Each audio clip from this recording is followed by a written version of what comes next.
Welcome back. We're getting right into it. Now, Research Coin was a coin that I talked about over a year ago, and Research Coin was sitting at a $14.7 million market cap. I'm going to show you the date here. Research Coin currently is sitting at $77 million in market cap. Now, from current prices, this is an easy 450% gain. Now, why is Research Coin even important? Now, Research Coin is actually co-founded and owned by Brian Armstrong, the CEO and founder of Coinbase. You can see him here on the Research Hub, which is Research Coin's website. And to prove that I'm not telling you a lie, this is Coinbase's website, and you can see Brian Armstrong right here as well. Now, somebody tell me how a coin with Brian Armstrong's name on it is still only sitting at a $77 million market cap. It just doesn't make any sense. Research Coin is one of the most slept on projects. Now, I'm going to give you a little bit of a background for what Research Coin actually is and what it does, and why you should be buying this altcoin before altcoin season. Now, understanding that Research Coin is a DeSci play, this stands for decentralized science, and this pretty much allows anybody to submit research papers across the globe. Now, this is going to open up the door for a bunch of scientists around the globe who want to make money but can't break into the space of science that has been held down by so many guardrails. You can look here on the site and you can see just in the last 7 days, right, how much people have actually earned from submitting their research papers. Now, these are people all across the globe earning money from submitting their research papers, and you also have people that are peer reviewers that are also earning money as well on different kinds of research that doesn't get talked about much in mainstream. And Research Coin is providing a place where a lot of very smart people, a lot of people with PhDs are on here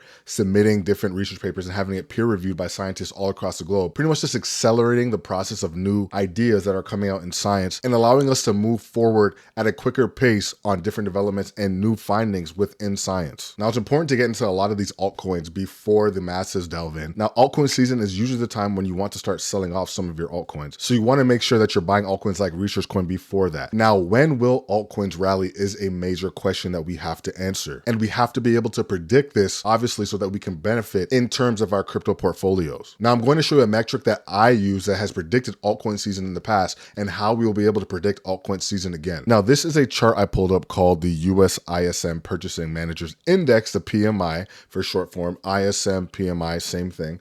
Now, this pretty much details out when we are at the top of a boom and bust period, meaning this is more so connected to the business cycle. And if you don't know, the business cycle runs every 3 to 5 years. And we're currently just at the neutral point for the ISM. Now, I want to point something out in comparison to Bitcoin's chart to prove my point about calling altcoin seasons. Now, we all know that altcoins follow Bitcoin's price. So if you look back here on the ISM around January 2021 and February 2021, all the way up until spring, you can see that the ISM peaked around 64 to around the 60 point level. Now, if you go back to that point on the Bitcoin chart around January 2021, February 2021, you can see that Bitcoin has started to peak around this point, just around a month or two after the ISM already showed you that it peaked above the 60 point level. Now, I'm also going to prove it to you with the 2017 cycle. You can see here that late 2017, we peaked above that 60 point mark again. Keep that number in your mind because that's a very pivotal point for the crypto markets. And if we go back to that point around end of 2017, you can see Bitcoin once again peaked and hit its all-time high for that particular cycle. Now, we're not done yet. There's still one more relevant cycle that I want to talk to you about, and this is the 2013 peak. Now, this also peaked at the end of 2013, beginning of 2014. And the ISM actually didn't peak above 60. It actually peaked above 55. And when you look at the Bitcoin chart, look at that, look at that, look at that. We're peaking again on the Bitcoin chart. So for the last 3 consecutive cycles, the ISM has predicted the top of the Bitcoin chart. Now, the metric within the ISM that we want to follow the most is the 55 point range to the 60 point range. Once we get into that range, I will be selling a lot of my bags, a good percentage of my bags, and subscribe to the channel because I'm going to be showing you and telling you when to do that so that we can maximize our profits throughout this cycle. But going back all the way down to 1948, every single time we've peaked on the ISM above that 50 point level, we've consistently seen a top in the stock market, in Bitcoin more recently, because Bitcoin's only been out since 2009, created in 2008. So we're going to be using this metric all throughout the cycle to predict when altcoin season is, when the top of the Bitcoin price comes, and when we should be selling the majority of our crypto assets. Now that you understand when altcoin season is going to arrive, we're going to get into one of the biggest plays this coming cycle, one of the most underrated coins in crypto. And I don't care that it's sitting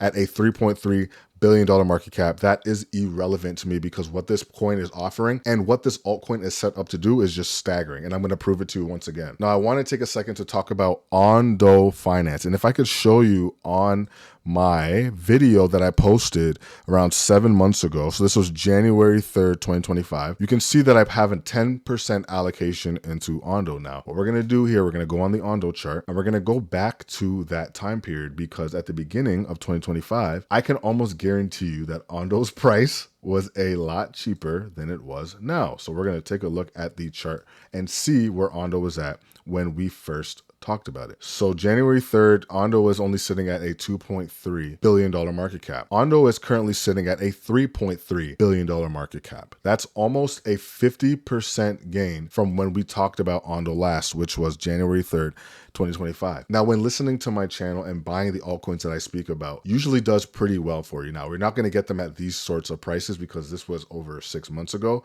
And with Research Coin, this was over a year ago, but you're still early. The top of this cycle isn't even in yet. Now, to get into a little bit of what Ondo does, I'm going to break down Ondo for you and the reasons why I like Ondo. Now, Ondo is an RWA play, and it says, welcome to the open economy. And if you go down here, at Ondo, we design institutional grade platforms, assets, and infrastructure to bring financial markets on chain. This means bringing things like the stock market on chain, or maybe possibly bringing real estate on chain, and having its own stable coin as well that is also backed by US treasuries. Now, if you go down to some of the partners that Ondo has, they're partners with BlackRock, Goldman Sachs, Securitize. They're partnered up with a lot of massive companies and institutions, not to mention they're also powering all of these different stablecoin assets. And if you don't know, stablecoins are going to be one of the most sought after industries that we have, period, bar none. Because the problem with current financial markets is that it takes too long for finality to happen in the background for a lot of these transactions to be processed. On blockchain, we have instantaneous finality by the absolute second, and it'll drastically reduce the amount of fees that you probably incur while trading on the stock exchange, and different assets as well that we'll talk about later. Now, some of the key features for Ondo is access to thousands of different RWAs. So users will be able to gain exposure over 1,000 high quality securities, including, like I just said before, on the NASDAQ and NYSE, including equity and fixed income ETFs. Now, another one of the benefits is that you can access these products 24/7, 365. If you've ever traded any amount of money on the stock exchange, you know that they open and close, and they're not open on weekends. This is a hindrance, because when you come back on a Monday, right before market open, you can see some of the prices of different stocks that have already went up X amount of percent. So let's just say it's 10%. Imagine being able to get in on weekends and evenings and investing in a lot of these assets so that you don't miss the boat and you're able to gain that little 10% come market open. Another thing that's not listed here, we have this elitist mentality in America and all these other first world countries, right?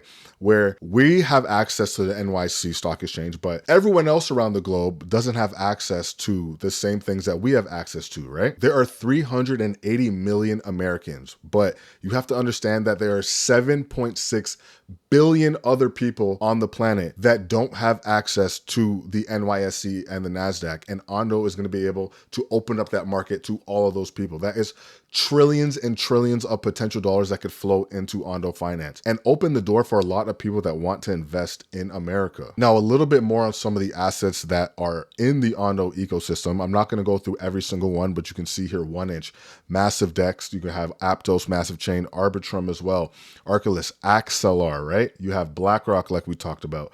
BitGet is also on this chain. You have Bybit here. I'm just going to go through them pretty quick. You have Coinbase, which is absolutely massive.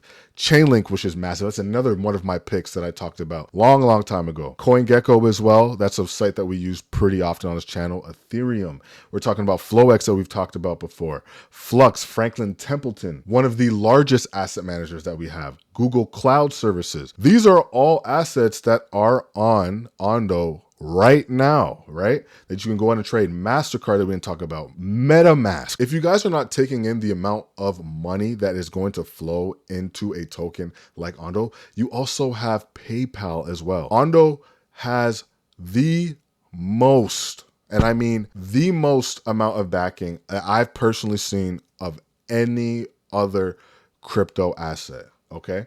And if you know some of those other crypto assets or want to just bring my attention to it, leave it in the comment section down below. Like, I'm really not trying to hype up Ondo, but it's one of my favorite altcoins that I have in my portfolio, like bar none. Now, just to put the cherry on top of everything that I've talked about in this video, if you want to get an idea for what you're dealing with when it comes to Ondo Finance, you have to understand that BlackRock is one of his biggest partners, and BlackRock manages over $12.5 trillion in assets. Alone. I don't know how else to convince you that Ondo is something that you should probably look into. Now, if you found any value in this video, I mean at all, leave a like on the video and subscribe to the channel, because the next 2 altcoin videos that I release, absolutely not going to miss. There's some serious gems in those videos. But besides that, thank you for watching. I love you guys, and I'll see you in the next one.